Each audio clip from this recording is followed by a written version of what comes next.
morning everyone. My name is Abhishek and welcome to Go for Agriculture Education YouTube channel. So guys, आज के lecture में हम जो topic discuss करने वाले हैं वो है agriculture current affairs from 11th to 17th July 2021.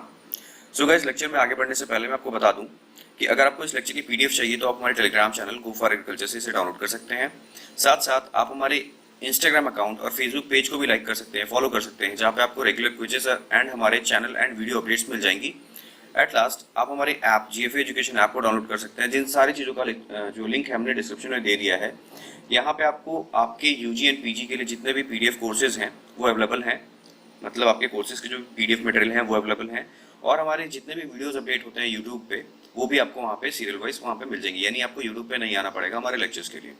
So guys, lecture में आगे बढ़ते हैं, और लेक्चर में आगे बढ़ने से पहले मैं आपको एक चीज़ और रिमाइंड कराना चाहूँगा. इस करंट अफेयर सीरीज में हम क्या डिस्कस करते हैं? We discuss here the comprehensive current affairs of agriculture, especially on the cropping patterns, irrigation, storage, transport and marketing of agriculture produce, farm subsidies, MSPs, public distribution system, food security, food processing and land reforms. इसके अलावा हम agriculture and allied sciences के भी current affairs को इस lecture में यानी इस सीरीज में कवर करते हैं. सो लेक्चर को आगे बढ़ाते हैं और चलते हैं अपने फर्स्ट क्वेश्चन की तरफ. जो हमारा फर्स्ट क्वेश्चन है वो है, India has signed a rail service agreement with which of the nation? Options are Myanmar, option B is Nepal, option C is Bhutan and option D is Bangladesh. So guys, आप इस video को यहाँ पे pause करके इसका answer कर सकते हैं. सो जो इसका करेक्ट आंसर है वो है ऑप्शन नंबर बी यानी Nepal. India and Nepal have signed a letter of exchange यानी LOE इसको कहते हैं, to revise the 2004 India Nepal rail service agreement and which will facilitate the import and export of the goods through the Indian Railway freight service. Freights मतलब goods जो transport generally किया जाता है उसको हम कहते हैं. सो जो इसका करेक्ट आंसर है वो है नेपाल. सो देखिए, 2004 में ये एग्रीमेंट साइन हुआ है इंडिया एंड नेपाल के बीच में for the goods transport through railways. So इससे पहले अगर हम बात करें, हिस्ट्री में अगर हम बात करें, तो इंडिया और नेपाल के बीच में कोई भी रेल से ट्रांसपोर्ट नहीं किया जाता था. सो यहाँ पे एक चीज़ मैं सबसे पहले आपको बता दूं कि ये जो सर्विस एग्रीमेंट है ये साइन हुआ है 28 जून 2021 को from the Nepal government, and 29 of the June को इंडियन गवर्नमेंट ने भी इसको साइन किया. सो ये जो इम्प्लीमेंट हुआ है यानी इसका एग्जीक्यूशन है वो 9 ऑफ द जुलाई से है. ठीक है. सो इससे फ़ायदा क्या है? ये जो एग्रीमेंट साइन किया गया इससे क्या फ़ायदा है? सो सबसे पहले कार्गो मूवमेंट को बूस्ट मिलेगा, जो कि हम नेपाल से या फिर इंडिया से जो ट्रांसपोर्ट करते हैं, एक्सपोर्ट करते हैं, इंपोर्ट करते हैं बहुत सारी चीज़ों को, उसको बूस्ट मिलेगा. सेकंड हम बात करें तो ये जो India Nepal rail service agreement है, जिसको हम शॉर्ट फॉर्म में RSA कहते हैं, ये कब स्टार्ट हुआ था? सबसे पहले इसे साइन किया गया था 2004 में, और डेट था 21 मई. ठीक है, by the ministry of railway from the Indian side. ठीक है. इससे क्या फायदा होगा? ठीक है, इससे ये फायदा होगा कि हमारा एक मैंने बता दिया, कार्गो मूवमेंट को बूस्ट मिलेगा. सेकेंड, हम ट्रांसपोर्टेशन कॉस्ट को क्या कर सकते हैं? रिड्यूस कर सकते हैं for the transportation cost for the automobiles and certain products. ठीक है. अगर हम बात करते हैं कि इससे और क्या फायदा, मतलब इससे चेंजेस क्या होने वाले हैं, यानी नेपाल का जो रेलवे है, ठीक है, वो अपने गुड्स को कहाँ तक हमारे इंडिया मतलब हमारे देश में कहाँ तक लेकर आ पाएगा. तो नेपाल रेलवे जो है, Nepal railway company can carry Nepal bound goods to Kolkata. ठीक है, फ्रॉम बीरगंज, मतलब बीरगंज से, यानी बीरगंज जो है एक जगह है नेपाल में, वहां से ये कोलकाता तक ला सकते हैं. ठीक है, according to the IR standards, मतलब उनको एक स्टैंडर्ड फॉलो करना पड़ेगा जो कि इंटरनेशनल स्टैंडर्ड होगा. ठीक है. तो ये जो हमारा LOE साइन हुआ है, ये क्या है? माइलस्टोन है इंडिया के लिए, यानी इंडिया का एफर्ट जो है उसका एक माइलस्टोन है, क्योंकि इससे क्या इनहैंस होगा? हमारा regional connectivity under neighbourhood first policy. India की पॉलिसी है कि वो सबसे पहले अपने नेबरहुड को क्या करता है? अच्छे से ट्रीट करता है. ठीक है, यानी दूसरे कंट्रीज के रिस्पेक्ट में अगर बात करें तो इंडिया जो है अपने तवज्जो देता है अपने नेबरहुड कंट्रीज को. सो ये जो एग्रीमेंट है 2004 में तो स्टार्ट हुआ, यानी सबसे पहले साइन किया गया, उसके बाद इसको रिव्यू किया गया. एक्चुअली जब ये बनाया गया था तो हर 5 साल में इसको रिव्यू करके इसमें हम कुछ चीज़ें मतलब इसको अमेंड कर सकते थे. तो इसके बाद 2008 यानी 17 दिसंबर 2008 को इसको अगेन से रिव्यू किया गया था दोबारा. फिर 19 फरवरी 2016 को इसको फिर रिव्यू किया गया, और जो चौथा रिव्यू है वो है 28 जून 2021. ठीक है. आई होप आपको ये जो टॉपिक है वो समझ में आ गया होगा. एक चीज मैं इसमें और ऐड करना चाहूंगा, जब ये 2004 में इस एग्रीमेंट को फर्स्ट टाइम साइन किया गया था तो इसमें जो रेलवे थी वो कहाँ से? बीरगंज से रक्सौल तक आती थी. ठीक है, Raxaul is a district in the India. I hope आपको क्वेश्चन नंबर 1 जो है वो क्लियर है. So moving to the second question. In India, which day is observed as National Fish Farmers Day? Options are 9th July, 7th July, 10th July and 8th July. आप इस question को यहाँ पे pause करके answer कर सकते हो. सो जो इसका करेक्ट आंसर है वो है ऑप्शन नंबर सी, 10th जुलाई. NFDB, ठीक है, सबसे पहले आप देखिए, national fish farmers day is celebrated every year on 10th July by department of fisheries, ministry of fisheries, जो मिनिस्ट्री है वो ministry of fisheries, animal husbandry and dairy in the association with the national fisheries development board, NFDB. ठीक है, तो अगर हम बात करें इस बार यानी जो इस साल 2021 में NFDB ने यानी नेशनल फिशरीज डेवलपमेंट बोर्ड ने सेलिब्रेट किया national fish farmer day virtually. ठीक है, सो सबसे पहले इसका हम इसको ऑब्जर्व क्यों करते हैं? ठीक है, हम इसमें टुगेदरनेस शो करना चाहते हैं ऑल द फिश फार्मर्स के लिए, स्टेक होल्डर्स के लिए थ्रू आउट द कंट्री. जितने भी हमारे फिश फार्मर्स हैं, स्टेक होल्डर्स हैं इसके कंट्रीज में, उनके टुगेदरनेस के लिए इसको ऑब्जर्व किया जाता है. अगर हम बात करें तो ये सबसे पहले स्टार्ट कब किया गया था? 10th जुलाई 1957 में. और इसको हम मनाते क्यों है, यानी इसके पीछे हिस्ट्री क्या है? ठीक है, तो इसी दिन यानी 10th जुलाई को ही 1957 में डॉक्टर हीरालाल चौधरी और उनके कलीग ने मेजर कार्ब्स, जिनको आज हम प्रिडोमिनेंटली यूज करते हैं खाने के लिए, मेजर कार्ब्स का सक्सेसफुल इंड्यूस ब्रीडिंग कराया था. ठीक है, यानी आर्टिफिशियल ब्रीडिंग कराया था. इसीलिए इस डे को हम मनाते हैं as a national fish farmers day. इस दिन को NFDB फाउंडेशन डे भी कहा जाता है. यानी NFDB क्या है? हमारा नेशनल फिशरीज डेवलपमेंट बोर्ड का फाउंडेशन डे. आई होप आपको क्वेश्चन नंबर जो सेकंड है वो भी क्लियर है. So moving to the third question, who is the new minister of petroleum and natural gas? Option A is Mansukh Mandaviya, option B is Piyush Goyal, option C is Ashwini Vaishnaw and option D is Hardeep Singh Puri. So इसका जो correct answer है वो है option number D, Hardeep Singh Puri is the new minister of petroleum and natural gas and minister of housing and urban affairs. ठीक है, सो इसमें important क्या है, आप हरदीप सिंह पुरी के बारे में आप जान लो. He is a former diplomat, वो इंडिया के लिए डिप्लोमैट रह चुके हैं. He is an 1974 batch Indian foreign service officer, वो 1974 बैच के Indian foreign officer service officer रह चुके हैं और परमानेंट रिप्रेजेंटेटिव रह चुके हैं इंडिया के लिए इन दी यूनाइटेड नेशंस फ्रॉम 2009 टू 2013. ये इसका कुछ इंपॉर्टेंट पॉइंट था जो हमने क्वेश्चन नंबर 3 पे डिस्कस किया. आई होप आपको ये क्वेश्चन जो है समझ में आ गया होगा. So moving to question number 4, yes, which country या फिर countries are the major destination for Indian fruits and vegetables? मतलब इनमें से कौन सी कंट्रीज हैं या फिर कंट्री है जहां पे मेजर एक्सपोर्ट किया जाता है फ्रूट्स एंड वेजिटेबल का? Option A is UAE, option B is Bangladesh, option C is Netherland and option D is all of these. So आप इस क्वेश्चन को आंसर कर सकते हो, ये बहुत ही जनरल क्वेश्चन है. सो मैंने इसको करंट अफेयर्स में क्यों डाला है, इसका रीजन ये है कि यहाँ पे एक्सपोर्ट जो है हमने बढ़ाया है इन देशों के साथ में. ठीक है, सो जो इसका करेक्ट आंसर है वो है option number D, Bangladesh, UAE, Netherlands, Nepal, Malaysia, UK, Sri Lanka, Oman and Qatar are the major destinations for the Indian fruits and vegetables. So आप देख रहे हो जो भी कंट्रीज यहाँ पे मैंने मेंशन की है, बांग्लादेश भी है, UAE भी है और नीदरलैंड्स भी है. सो जो इसका करेक्ट आंसर है वो है option number D. So moving to question number 5, the GI certified Fazli mango shipped to Bahrain from which Indian state? ठीक है, एक जो हमारा फजील मैंगो है इंडिया का जो कि GI सर्टिफाइड है, वो इंडिया के कौन से स्टेट से बहरैन के लिए एक्सपोर्ट किया गया है? Option A is Bihar, option B is Assam and option C is Orissa and option D is West Bengal. So इस क्वेश्चन का जो करेक्ट आंसर है वो है option number D, West Bengal. A consignment of GI certified Fazli mango, ठीक है, variety source from Mandla district of the waste Bengal has exported to Bahrain. ठीक है, सो अगर आप यहाँ पे ध्यान दो, सबसे पहला मैंने यहाँ पे क्या याद रखने वाली चीज है, फजील मैंगो कहाँ का है? ये Malda district of the waste Bengal.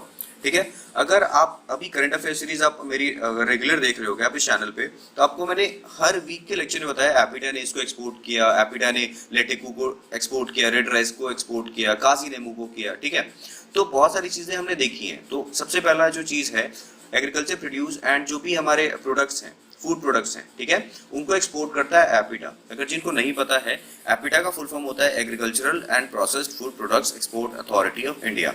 ठीक है, तो इस बार भी एपिडा ने वेस्ट बंगाल से एक्सपोर्ट किया है फजील मैंगो को टू बहरैन, ठीक है। सो ये कोलकाता से बहरैन के लिए डायरेक्ट फ्लाइट से चला गया था, ठीक है।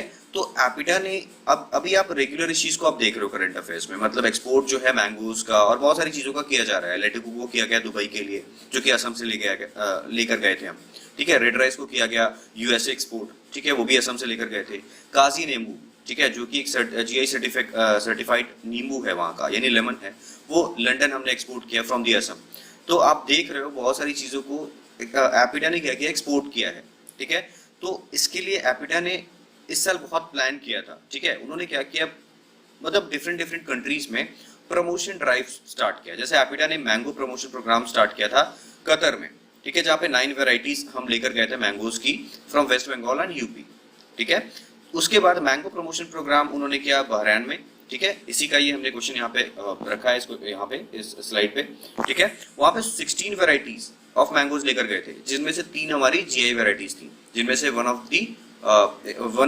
ऑफ वाज फजील मैंगो, ठीक है।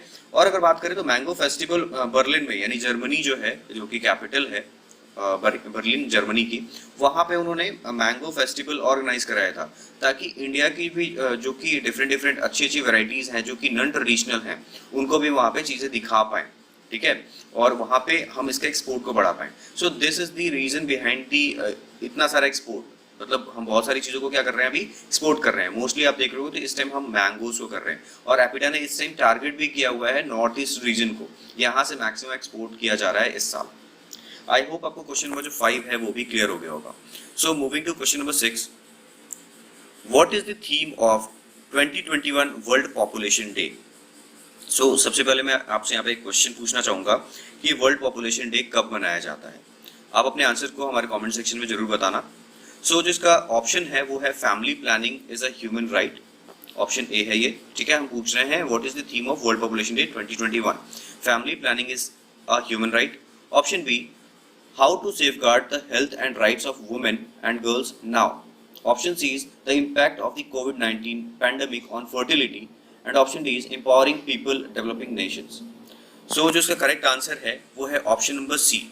The theme of the 2021 World Population Day is the impact of the COVID-19 pandemic on the fertility. I hope आपको ये जो क्वेश्चन है वो समझ में आ गया होगा।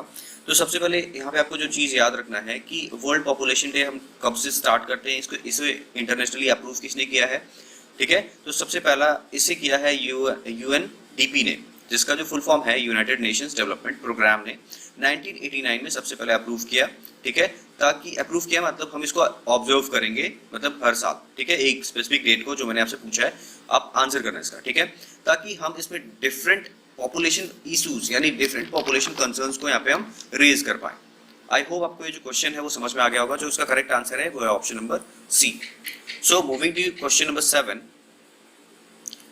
To inaugurate the country's first liquefied natural gas plant in Nagpur, sorry, who inaugurated the country's first liquefied natural gas plant in Nagpur? Option A is Ramnath Kovind, option B is Nirmala Sitharaman, option C is Narendra Modi and option D is Nitin Gadkari. So इस question को आप यहाँ pause करके answer कर सकते हो। मैं इसको बताता हूँ, इसका जो करेक्ट आंसर है वो है option number D, Nitin Gadkari. The union transport minister Nitin Gadkari inaugurated the country's first private LNG plant in Nagpur, ठीक है। तो सबसे पहले इस प्लांट को सेटअप किसने किया है, ये किया है एक private company Vidyanath Ayurvedic group ने। पहले तो ये आपको याद रखना है। सेकंड, एलएनजी क्या है, सबसे पहले आपको एलएनजी के बारे में जानना चाहिए। What is the full form of LNG? तो एलएनजी है लिक्विफाइड नेचुरल गैस, ठीक है। इसको पहचानते कैसे हैं? It is a clear, colourless and non toxic liquid, ठीक है। इसको हम कैसे बनाते हैं? आप नाम से ही देख रहे हो कि नेचुरल गैस को हमने लिक्विफाई किया है। और लिक्विफाई करने का, गैस को लिक्विफाई करने का क्या तरीका है? या तो आप टेम्परेचर बहुत ज्यादा क्या कर दो, डिक्रीज कर दो, या तो आप प्रेशर बहुत बढ़ा दो, ठीक है। तो हम जो एलएनजी का फॉर्मेशन करते हैं वो करते हैं cooling of the natural gas, यानी हम नेचुरल गैस को कूल कर देते हैं एट -162 डिग्री सेंटीग्रेड, ठीक है। इससे फायदा क्या होता है कि जो लिक्विफाइड नेचुरल गैस है उसको हम ट्रांसपोर्ट कर पाते हैं बहुत इजीली, मतलब लार्ज क्वांटिटी ऑफ गैस को हम एक्सपोर्ट कर पाते हैं। ये क्या है, वॉल्यूम रिडक्शन कितना होता है, मतलब अगर हम जानते हैं प्रेशर या फिर जब किसी चीज को कंडेंस करेंगे तो वॉल्यूम रिड्यूस हो जाएगा। तो वॉल्यूम जो है वो 600 टाइम रिड्यूस हो जाता है जब हम इसको लिक्विड में कन्वर्ट करते हैं फ्रॉम गैस। इसका बेस्ट थिंग ये है कि इससे जो एक्सप्लोजन होने का जो चांस है, एक्सप्लोजन कह सकते हैं, या फिर जो भी एक्सीडेंट्स होते हैं डिफरेंट फ्यूल से, उसके रिस्पेक्ट में इसमें जो एक्सीडेंट होने का जो चांस है वो कम है, क्योंकि इसका बेस्ट थिंग ये है कि ये इग्नाइट नहीं करता है अगर लिक्विड स्टेट में हो, यानी लिक्विफाइड नेचुरल गैस जो है इग्नाइट नहीं होगा जब तक वो गैस फॉर्म में नहीं आता है, यानी उससे हम हीट नहीं जनरेट कर सकते, यानी उसमें आग नहीं लगेगी जब तक वो गैसेस फॉर्म में वापस से नहीं आएगा। सो इसको हम ट्रांसपोर्ट करते हैं in the form of like trucks वगैरह में, जैसे हम सिलेंडर्स वगैरह में इसको लिक्विफाई करके ले जा सकते हैं, और वहां पे जहाँ पे हमें फिर जहाँ पे हमें ट्रांसपोर्ट करना है वहां पे जाके इन्हें वापस से हम गैस में कन्वर्ट कर लेते हैं। तो this is the best thing. LNG क्या है कि उसको हम लिक्विड फॉर्म में इग्नाइट नहीं कर सकते हैं, और इसका यूज क्या है इन दी फॉर्म ऑफ इलेक्ट्रिसिटी, यानी इलेक्ट्रिसिटी जनरेशन में, ठीक है, हम ट्रांसपोर्ट में। और अगर आप ध्यान दोगे तो इन फ्यूचर में हम इस लिक्विफाइड नेचुरल गैस को फॉर द ट्रांसपोर्ट पर्पस, यानी ट्रांसपोर्टेशन में, यानी जो पॉल्यूशन कंट्रोल है उसमें बहुत तरीके से इसका हम हेल्प ले सकते हैं। सो आई होप आपको क्वेश्चन नंबर जो 7 है वो समझ में आ गया होगा। Moving to question number 8। So the question number 8 is, which state government has announced the new population policy 2021-30? ठीक है, यानी एक डिकेड के लिए किस स्टेट गवर्नमेंट ने अपना न्यू पॉपुलेशन पॉलिसी है अनाउंस किया है? Option A is Madhya Pradesh, option B is Bihar, option C is Orissa and option D is Uttar Pradesh. तो ये बहुत ही लाइट क्वेश्चन है, यानी हल्का है, आप इसको अटेम्प्ट कर सकते हो, बहुत ही इजी क्वेश्चन है, आपने न्यूज में सुना भी होगा, ठीक है। जो इसका करेक्ट आंसर है वो है option number D, Uttar Pradesh. So अब यहाँ पढ़ो, the government of Uttar Pradesh has announced a new population policy 2021-30 on the occasion of World Population Day. So मैंने आपसे क्वेश्चन में पूछा हुआ है कि आप डेट बताओ कि वर्ल्ड पॉपुलेशन डे हम कब मनाते हैं। So आप जरूर से आप अपने आंसर्स को कमेंट करना हमारे कमेंट सेक्शन में। So जैसे मैंने बता दिया, इसका जो करेक्ट आंसर है वो है उत्तर प्रदेश। So इस पॉलिसी के अंदर 5 चीजों को, मतलब 5 जो पॉइंट्स है उसको बहुत अच्छे तरीके से कंसिडर किया गया। इस पॉलिसी में 5 पॉइंट्स हैं। फर्स्ट इज पॉपुलेशन कंट्रोल, जिसके लिए उन्होंने क्या किया है, 2 चाइल्ड पॉलिसी के लिए बात करी है, यानी एवरी कपल, और कह सकते हैं कि एवरी पेरेंट हैव 2 चाइल्ड, ठीक है। First is the population control. Second, reduce maternal mortality, यानी मदर का जो डेथ रेट है उसको कम करना। Third is the reduce infant mortality, जो इन्फेंट का जो डेथ हो रहा है उनको भी कम करना। बेटरमेंट इन न्यूट्रिएंट स्टेटस, फोर्थ जो पॉइंट है वो है बेटरमेंट इन न्यूट्रिएंट स्टेटस, यानी जो बच्चे ज्यादा हो जा रहे हैं जिसकी वजह से सबको प्रॉपर फूड नहीं मिल पा रहा, न्यूट्रिएंट डेफिशिएंसी है, इस चीज को इंप्रूव करना, मतलब हम न्यूट्रिएंट स्टेटस को क्या करें, बेटर करें, ये चीज है चौथा objective. And last is the betterment in the sexual and reproductive health of the peoples of the Uttar Pradesh. So these are the 5 key points जो कि है इस न्यू पॉपुलेशन पॉलिसी ऑफ 2021-30, ठीक है। सो अगर इस चीज को कोई ब्रीच करता है या फिर इस पॉलिसी को कोई फॉलो नहीं करता है, ठीक है, तो उन्हें पिनलाइज किया जाएगा। किस तरीके से पिनलाइज करेंगे? उन्हें सब्सिडी नहीं दी जाएगी, जो गवर्नमेंट सब्सिडीज हैं वो नहीं मिलेंगी, उनका जो प्रमोशन है वो नहीं किया जाएगा, मतलब जॉब प्रमोशन के बारे में बात कर रहा हूँ, उनका वो प्रमोशन जो है वो नहीं होगा, ठीक है। या फिर मैं कह सकता हूँ कि बहुत लेट किया जाए, इवन ना भी किया जाए। तो ये कुछ पेनल्टीज हैं जो कि उन पेरेंट्स को या फिर उन कपल्स को उठाना पड़ सकता है जिनके 2 से ज़्यादा बच्चे होंगे। आई होप आपको ये क्वेश्चन जो है ये समझ में आ गया होगा। तो इसका एक यहाँ पे क्वेश्चन बनता है कि इसका बेस्ट सॉल्यूशन क्या है।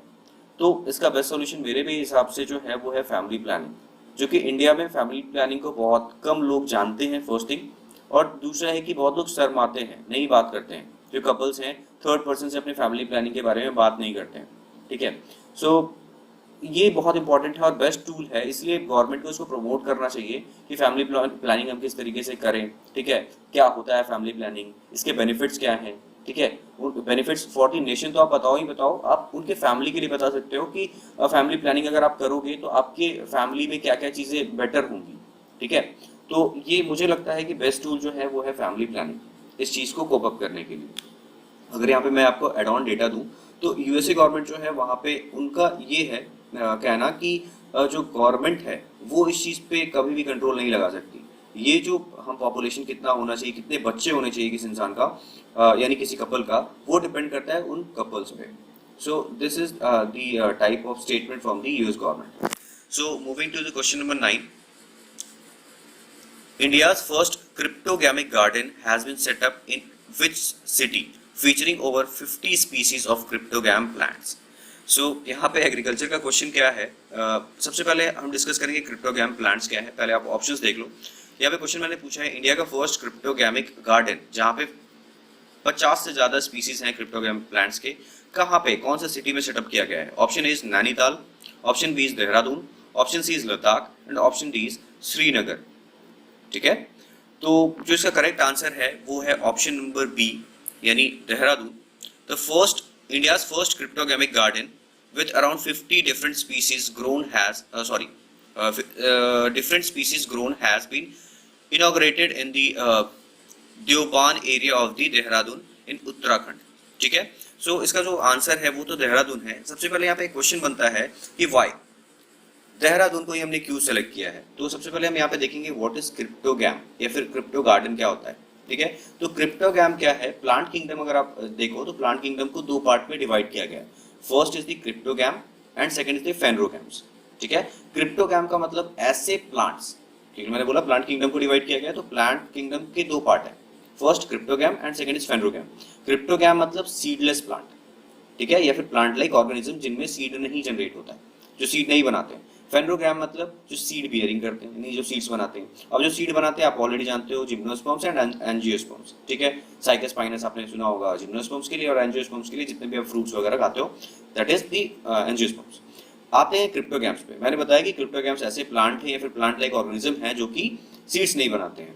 ठीक है, अगर सीड नहीं बन रहा है तो सोचो फ्लावर नहीं बन रहा होगा। जब फ्लावर नहीं बन रहा है तो कहा जाता है क्रिप्टोगैम्स को ये हिडन रिप्रोडक्शन करते हैं। ठीक है, मतलब क्रिप्टोगैम्स को कहा जाता है हिडन रिप्रोडक्शन।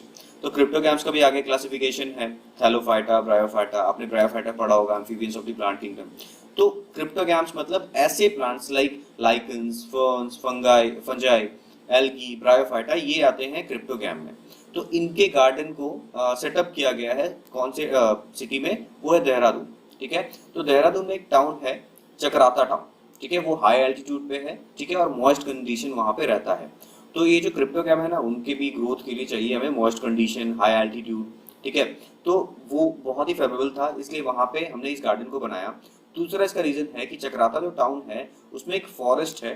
ठीक है, वहां पे एक फॉरेस्ट है जहाँ पे देवदार एंड ओक के ट्रीज बहुत सारे हैं। ठीक है, कह सकते हैं कि देवदार एंड ओक के फॉरेस्ट हैं। ठीक है, तो जो देवदार है और ओक है वो नेचुरल हैबिटेट है क्रिप्टोगैम्स का, इसलिए वहां पे इस गार्डन को हमने सेटअप किया है। आई होप आपको जो ये चीजें हैं वो समझ में आ गई होंगी। एक क्वेश्चन यहाँ पे एक और, यानी एक पॉइंट मैं यहाँ पे और ऐड करना चाहूंगा। अगर क्रिप्टोगैम अगर फ्लावर्स नहीं बनाते हैं तो कैसे रिप्रोड्यूस करते हैं? तो मैंने एग्जाम्पल में क्या बताया, फंगाई। ठीक है, यानी फंजी। ठीक, आप जानते हो फंजी कैसे, या फिर फंगाई जो है वो कैसे रिप्रोड्यूस करता है? From the spores. तो जो क्रिप्टोगैम्स हैं वो स्पोर्स बनाते हैं। ठीक है, मेल फीमेल, या फिर कह सकते हैं मेल फीमेल नहीं बोलो, ठीक है, डिफरेंट टाइप ऑफ स्पोर्स बनाते हैं जिनसे वो रिप्रोड्यूस करते हैं। ठीक है, वो स्पोर्स जो है डिफरेंट मीडियम से एक जगह से दूसरी जगह ट्रेवल करते हैं और वहाँ पे फेवरेबल कंडीशन में जनरेट कर जाते हैं। फेवरेबल कंडीशन क्या है? पहले तो हमने मॉइस्ट कंडीशन दे दिया। ठीक है, तो this was question number 9। I hope आपको क्वेश्चन नंबर 9 जो है समझ में आ गया होगा। Moving to question number 10। Giant pandas are the native of which countries? Which country? Option A is South Korea, option B is Japan, option C is Thailand and option D is China. So सबसे पहले आपको लगेगा कि इस question को हमने add क्यों किया। ठीक है, अगर कोई नेटिव है तो that is not a current affair. ठीक है, लेकिन ये करंट अफेयर है क्योंकि यहाँ पे चाइनीज गवर्नमेंट, यानी जो करेक्ट आंसर है वो है ऑप्शन नंबर डी। चाइना के गवर्नमेंट ने एक ऑफिशियल स्टेटमेंट दिया है। ये स्टेटमेंट क्या है? As per the Chinese official, giant pandas are not classified as endangered while they are still classified as vulnerable in the indigenous environment list of the China। कहने का मतलब है चाइनीज ऑफिशियल ने ये बोला है कि अभी भी जो जायंट पांडास हैं, यानी बड़े वाले जो पांडास हैं, बड़े इन द सेंस एक वैरायटी है, यानी एक इनकी स्पीसीज है जो बड़ी होती है। ठीक है, तो ये जो है अभी भी वल्नरेबल है, इंडेंजर्ड नहीं हुए हैं। तो यहाँ पे दो पॉइंट आता है, what is endangered and what is vulnerable. तो वल्नरेबल जो होता है एक लाइट स्टेज है इंडेंजर्ड का। कहने का मतलब है कोई स्पीसीज अगर वल्नरेबल हो गई है तो वो हाई रिस्क पे है, और अगर कोई स्पीसीज इंडेंजर्ड हो गई है तो वो वल्नरेबल से इंडेंजर्ड में चली गई, यानी हाई रिस्क से वो चली गई है वेरी हाई रिस्क। अगर वो वेरी हाई रिस्क पे है तो एक्सटिंक्शन हो सकता है उसका। ठीक है, तो इस स्टेटमेंट को क्या कहा जाता है? वल्नरेबल क्या कहा जाता है? High risk of extinction in the wild. Wild भी क्यों कहते हैं कि हम इनके जो नेचुरल हैबिटेट है उसको खत्म कर रहे हैं। जब वो नेचुरल हैबिटेट खत्म होगा, इनकी वाइल्ड लाइफ खत्म होगी, तो वो कहाँ शिफ्ट करेंगे? मतलब जहाँ पे ह्यूमन रह रहे हैं, यानी ह्यूमन कम्युनिटी में, और वहाँ पे वो सर्वाइव कर नहीं पाएंगे। या तो ह्यूमन उन्हें डिस्टर्ब करेंगे, या तो वो खुद ही वहाँ के कंडीशन की वजह से वो कंडीशन को अडॉप्ट नहीं करेंगे और वहाँ पे उनकी डेथ हो जाएगी। तो कहने का मतलब है कि इनको कहा जाता है इंडेंजर्ड को very high risk of extinction in wild, and vulnerable को कहा जाता है high risk of extinction in wild. I hope आपको क्वेश्चन नंबर जो 10 है वो समझ में आ गया होगा। So moving to question number 11, as per the WWF UNEP report, 35% of the ranges of which Indian animal lie outside the protected areas? Option A is lion, option B is elephant, option C is tiger and option D is leopard. So leopard भी आप कह सकते हो। So जो इस question का मतलब है ये है कि WWF UNEP के रिपोर्ट के को अगर हम माने तो 35% जो है कौन सा एनिमल है जो प्रोटेक्टेड एरिया से बाहर है, मतलब उनके डेटा के अनुसार। सो जो ऑप्शंस हैं lion, elephant, tiger and leopard या फिर लेपर्ड। सो जो इसका करेक्ट आंसर है वो है option number C. A new report by WWF and UNEP has found that 35% of the India's tiger ranges currently lie outside protected areas. So सबसे पहले यहाँ पे WWF and UNEP क्या है, तो मैं यहाँ पे आपको बता दूँ। WWF जो स्टैंड करता है वर्ल्ड वाइड फंड के लिए, और UNEP जो है वो है यूनाइटेड नेशंस इन्वायरमेंट प्रोग्राम, ठीक है। सो इस डेटा के अनुसार हम बात करें तो टाइगर्स जो हैं अनप्रोटेक्टेड एरिया में रह रहे हैं, ठीक है। कितने परसेंट? 35%। और इन्होंने साथ साथ अपने इस डेटा में यानी इस रिपोर्ट में बताया कि 40% ऑफ द अफ्रीकन लायंस भी जो हैं वो अनप्रोटेक्टेड एरियाज में रह रहे हैं, जिसको गवर्नमेंट ने प्रोटेक्ट नहीं किया है, ठीक है। And 70% of the African and Asian elephant जो हैं वो भी अनप्रोटेक्टेड एरिया में रह रहे हैं इन इंडिया। आई होप आपको ये जो क्वेश्चन नंबर 11 है वो क्लियर है। Now moving to the second last question of this video, question number 12. The National Research Center on Yak is located in which state? ठीक है। So जो इसका ऑप्शन है वो है Shimla, option B is Dehradun, option C is Arunachal Pradesh and option D is Ladakh. So अगर आपको पता है तो आप इस क्वेश्चन को यहाँ पे पॉज करो और आंसर करो। मैं आपको बताता हूँ इसका जो करेक्ट आंसर है वो है option number C. The National Research Centre on Yak is located at Dirang in the West Kameng district of the Arunachal Pradesh, यानी ऑप्शन सी इज करेक्ट। तो सबसे पहले अगर हम बात करें तो ये जो नेशनल रिसर्च सेंटर है ऑन याक, इसको स्टैब्लिश किया गया था 1989 में, ठीक है। ये क्यों किया गया था कि इन्होंने कुछ डेटा देखा, मतलब ये जो स्टैब्लिश किया गया था उस टाइम पे कि हम याक पे बहुत सारी चीज़ें करेंगे, हम रिसर्च करेंगे, क्योंकि याक को एज अगर हम अभी देखें अपने कम्युनिटी में या फिर जो जहाँ पे हम रहते हैं वहाँ पे याक का तो कोई यूज़ नहीं दिखता है, लेकिन जो हायर एल्टीट्यूड पे जहाँ पे बर्फ पड़ती है वहाँ पे याक जो है बहुत सारे फॉर्म्स में यूज़ किया जाता है, ठीक है। तो सबसे पहला कि जो याक का पॉपुलेशन है वो डिक्रीज कर रहा है, इसको ध्यान में रखते हुए इन्होंने क्या किया, इस सेंटर को बनाया। और इस सेंटर को कहा जाता है ICR, मतलब ICR ने बनाया है, ठीक है। ICR से एफिलिएटेड है, यानी ICR की एक बॉडी है, नेशनल रिसर्च सेंटर ऑन याक, ठीक है। तो अगर हम बात करें तो याक का जो पॉपुलेशन है वो क्लाइमेट चेंज की वजह से क्या कर रहा है, डिक्रीज कर रहा है, डेथ हो रही है उनकी, ठीक है। तो अभी याक का जो अगर पॉपुलेशन देखें तो अप्रॉक्स इंडिया में वो है 58,000 in the different states like union territory जो है हमारा लद्दाख, जम्मू कश्मीर, अरुणाचल प्रदेश, सिक्किम, हिमाचल प्रदेश, वेस्ट बंगाल एंड उत्तराखंड, ये कुछ स्टेट्स हैं जहाँ पे याक का पॉपुलेशन प्रेजेंट है, ठीक है। सो अगर हम बात करते हैं कि जैसे ये जो सेंटर है वो बनाया गया है कौन से स्टेट में, सबसे पहले वो है अरुणाचल प्रदेश में। सो नेक्स्ट क्वेश्चन पे हम बढ़ते हैं जहाँ पे मैं इसका एक्सप्लेनेशन देने वाला हूँ, ठीक है। इस पे हम कुछ और देखेंगे अभी डेटा, ठीक है। So moving to the last question of the series, question number 13. So the National Research Center on Yak has tied up with which insurance company for India's first ever insurance policy for the Himalayan yaks? इस question का ये मतलब है national Research Centre on याक ने, यानी जिसके बारे में अभी क्वेश्चन नंबर 12 में डिस्कस किया है, उन्होंने टाई अप किया है किस इंश्योरेंस कंपनी के साथ, ठीक है। तो किस इंश्योरेंस कंपनी के साथ, ताकि वो इंश्योरेंस दे पाए हिमालयन याक्स के लिए। So options are Oriental Insurance Company Limited, option B is National Insurance Company Limited, option C is Life Insurance Corporation of India यानी LIC, and option D is United India Insurance Company Limited. So जो इसका correct answer है वो पहले आप देख लो। जो इसका करेक्ट आंसर है वो option number B, the National Research Centre on Yak at Dirang in West Kameng district of the Arunachal Pradesh has tied up with the National Insurance Company Limited, ठीक है, यानी option number B for India's first ever insurance policy for the Himalayan yak. यानी जो policy है वो first है India में, ठीक है, और वो कौन सी कंपनी कर रही है, नेशनल इंश्योरेंस कंपनी। सो देखो आप एक चीज़ ध्यान रखना, पहले तो ये स्टैब्लिश किया गया 1989 में, किसको, नेशनल रिसर्च सेंटर ऑन याक को। दूसरा मैंने बताया था इसको स्टैब्लिश इसलिए किया गया था ताकि हम जो डिक्रीजिंग रेट है याक का उसको हम इम्प्रूव कर पाएँ, ठीक है। सो मैंने आपको पॉपुलेशन स्टेटस बता दिया, 58,000 याक जो हैं वो different states of the India में अभी भी हैं, मतलब ठीक है। सो अगर मान लीजिए कि इस इंश्योरेंस को अगर कोई कराता है, कोई इंसान याक को मतलब उस एरिया में जैसे हाई एल्टीट्यूड पे किसी ने याक को रखा है, ठीक है, एज ए कैटल, तो याक अगर किसी वजह से उसकी डेथ हो जाती है, तो पहले तो किस किस वजह से अगर डेथ हो गई, जैसे वेदर कैलामिटीज आ गया, किसी डिजीज से डेथ हो गया, ठीक है, इन ट्रांजिट में मिसहैप हो गया, यानी इन ट्रांजिट मतलब ट्रांसपोर्टेशन टाइम, ठीक है, सर्जिकल ऑपरेशंस की वजह से अगर उसका डेथ हो गया, तो हम इस इंश्योरेंस को ले सकते हैं, ठीक है। इस इंश्योरेंस को क्लेम करने के लिए क्या करना पड़ेगा, सबसे पहले आपको क्लेम फॉर्म, ठीक है, दूसरा उस याक का death certificate from the veterinary practitioner जो भी वहाँ पे होगा, उनसे हम लेंगे डेथ सर्टिफिकेट, पोस्टमार्टम रिपोर्ट कि हाँ इन्हीं कारण से इसका डेथ हुआ है, यानी जो भी अभी मैंने मेंशन आपको चीज़ें बताई जिसकी वजह से डेथ हो रहा है, तो पोस्टमार्टम रिपोर्ट में अगर मेंशन है, ठीक है। और आपका आपने देखा होगा कैटल्स के ईयर में हम लगाते हैं ईयर ट्रे, ठीक है, सॉरी ईयर टैग, तो उस ईयर टैग को लेकर जाना है, तो आप इस इंश्योरेंस स्कीम को क्लेम कर सकते हो, ठीक है। सो अगर आपको मैं बता दूं तो ये रिपोर्ट एक आई थी कि 2012 से लेकर 2019 तक